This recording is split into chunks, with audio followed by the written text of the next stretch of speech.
చంద్రబాబు నాయుడు గారు మళ్ళా super 6లు super 7లు ఇవ్వాల్సి వస్తుంది కదా. ఇంకా సూపర్ 6లు సూపర్ 7లు ఇవ్వకుండా మళ్ళా ఎగరగొట్టాలి అని అంటే రాష్ట్రం క్లిష్ట పరిస్థితుల్లో ఉంది అని చెప్పి మనం చెప్పాలి కదా. కాబట్టి దాన్ని కొనసాగిస్తాడు చంద్రబాబు నాయుడు. మళ్ళీ ఏంది 10/7/2024 అంటే చంద్రబాబు నాయుడు ముఖ్యమంత్రి అయినాడు, ప్రమాణ స్వీకారం అయిపోయింది, నెల రోజులు దాటిపోయింది.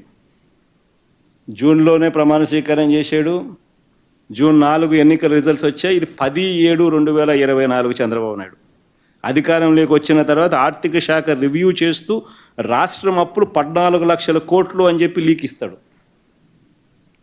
అది ఈనాడు వాడు రాస్తాడు, దాన్ని ఈటీవీ వాడు చూపిస్తాడు.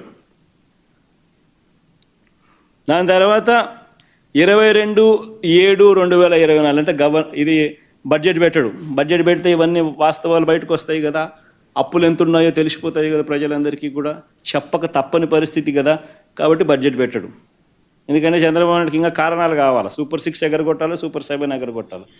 సూపర్ 6 బడ్జెట్ పెట్టి సూపర్ 6 సూపర్ 7కి సంబంధించిన కేటాయింపులు చేయకపోతే ప్రజలు నిలదీస్తారు. కాబట్టి ఇంకా చంద్రబాబు నాయుడు గారు ప్రజలు మర్చిపోయేట్టుగా చేయాలి, కాబట్టి కొనసాగిస్తాడు.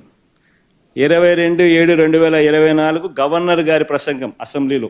ఓట్ ఆన్ అకౌంట్ బడ్జెట్ పెడతారు, పూర్తి బడ్జెట్ పెట్టరు, రియల్ టైం బడ్జెట్ పెట్టరు, ఓట్ ఆన్ అకౌంట్ బడ్జెట్. దాంట్లో గవర్నర్ గారి ప్రసంగం 22/7/2024 రాష్ట్రానికి కాన్స్టిట్యూషనల్ హెడ్ గవర్నర్ గారు, ఆయనతో కూడా అబద్ధాలు చెప్పిస్తారు. రాష్ట్రం అప్పులు 10 లక్షల కోట్లు అని అంటూ అబద్ధాన్ని ఆయనతో చెప్పిస్తారు. సరే సంతోషం, 14 లక్షల కోట్ల నుంచి తగ్గించారు, కనీసం 10 లక్షల కన్నా వచ్చినారు. కానీ 10 లక్షలు కూడా తప్పుడు ప్రచారమే కదా, తప్పుడు ఫిగరే కదా. ఏకంగా 10 లక్షల కోట్లు అని చెప్పి గవర్నర్ గారితో కూడా చెప్పిస్తారు. తీరా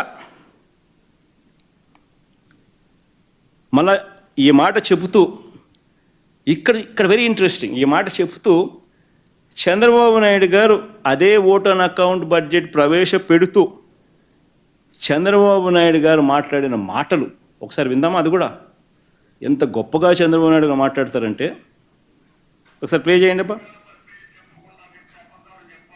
ఫస్ట్ నుంచి మళ్ళీ పెట్టుకో, సౌండ్ బాగా పెట్టండి.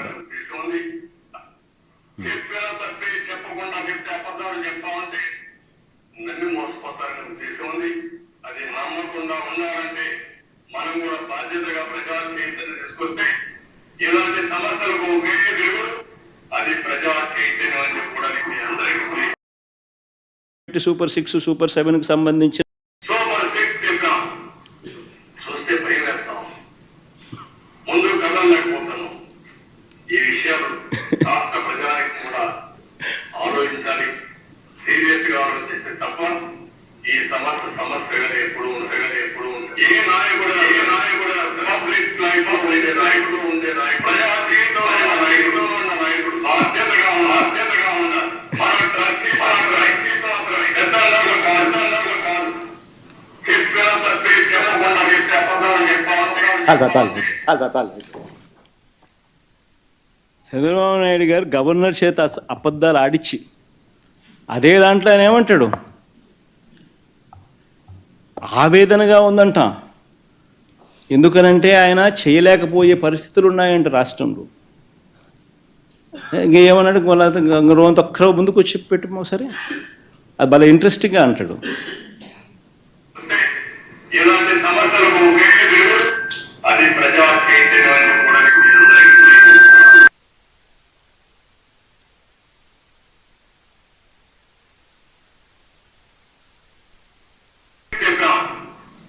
చూస్తే భయం వేస్తాం, ముందు కదలలేకపోతాను. ఈ విషయాలు రాష్ట్ర ప్రజానికి కూడా ఆలోచించాలి. బాధ ఉందంట, చూస్తే భయం వేస్తుందంట. అసలు ఎక్కడ ఈ అబద్ధాలు అంటే ఒక పద్ధతి ప్రకారము సూపర్ 6లు సూపర్ 7లు అన్నది ఇక తెరమరుగు చేయించే కార్యక్రమం. ప్రజలతో పని అయిపోయింది, ప్రజలతో ఓట్లు వేయించుకున్నారు, ఇంకా ప్రజల్ని మోసం చేయాలి. మోసం చేయడానికి కూడా మళ్ళీ ఏంది, కనీసం ప్రజలకు మోసం చేసే కార్యక్రమమైనా కానీ కనీసం నిజాయితీతో అయా నేను నిన్ను మోసం చేస్తున్నాను అని కూడా చెప్పలేరు. మళ్ళా దానికి జగన్ కావాలా, ఎవడో ఒకరి మీద ఏలెత్తి చూపించాలా. కాబట్టి మన దానికి ప్లాట్ఫామ్ సెట్ చేస్తూ ఉన్నారు.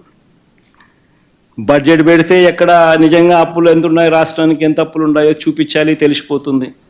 ప్రతి సంవత్సరం బడ్జెట్ డాక్యుమెంట్స్లో ఖచ్చితంగా రాష్ట్రానికి ఉన్న అప్పులన్నీ కూడా మ్యాండేటరీగా చూపించాలి. కాబట్టి ఓట్ ఆన్ అకౌంట్ బడ్జెట్ ప్రవేశపెడతారు, ఒరిజినల్ బడ్జెట్ పెట్టరు, రియల్ టైం బడ్జెట్ ప్రవేశపెట్టకూడదు, పెట్టరు. సూపర్ 6లో సూపర్ 7లో ఎగరగొట్టాలి అని అంటే ఏం చేయాలి? ఇది బాధగా ఉందంటాడు, ఆవేదనగా ఉందని అంటాడు, కానీ రాష్ట్రం క్లిష్ట పరిస్థితిలో ఉందంటాడు, భయం వేస్తుందని అంటాడు. నిజంగా ఈయన యాక్షన్ చూస్తూ ఉంటే దాన వీర శూర కర్ణలో ఎన్టీ రామారావు గారి యాక్షన్ మీరు చూశారో లేదో కానీ ఆ యాక్షన్ని మించిపోయాడు. రామారావు గారి యాక్షన్ నథింగ్. చంద్రబాబు అనే వ్యక్తి యాక్షన్ మామూలుగా లేదు.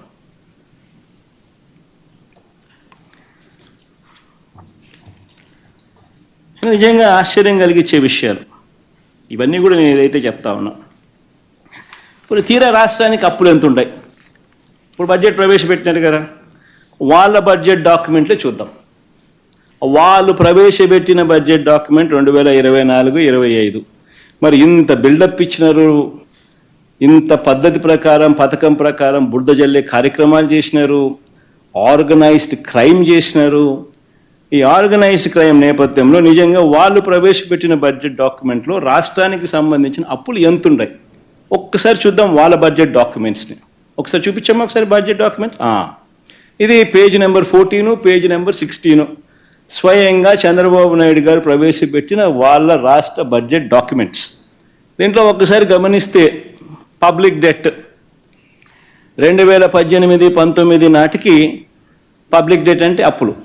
ఇక పబ్లిక్ డెట్ 2018-19 నాటికి 2,57,509 కోట్లు. అంటే ఆయన దిగిపోయే నాటికి 2,57,000 కోట్లు గవర్నమెంట్కి సంబంధించిన అప్పులు. ఈ అప్పుకు గవర్నమెంట్ వేరియస్ కార్పొరేషన్స్కు గవర్నమెంట్ గ్యారంటీ కూడా ఇచ్చి ఇచ్చిన ఆ అప్పులు కూడా కలుపుకుంటే ఆ పైన 48,000, ఆ పైన వీళ్ళు 2018-19లో ఇంకొక 55,000 కోట్లు కలుపుకోవాలి. అంటే గవర్నమెంట్ అప్పు,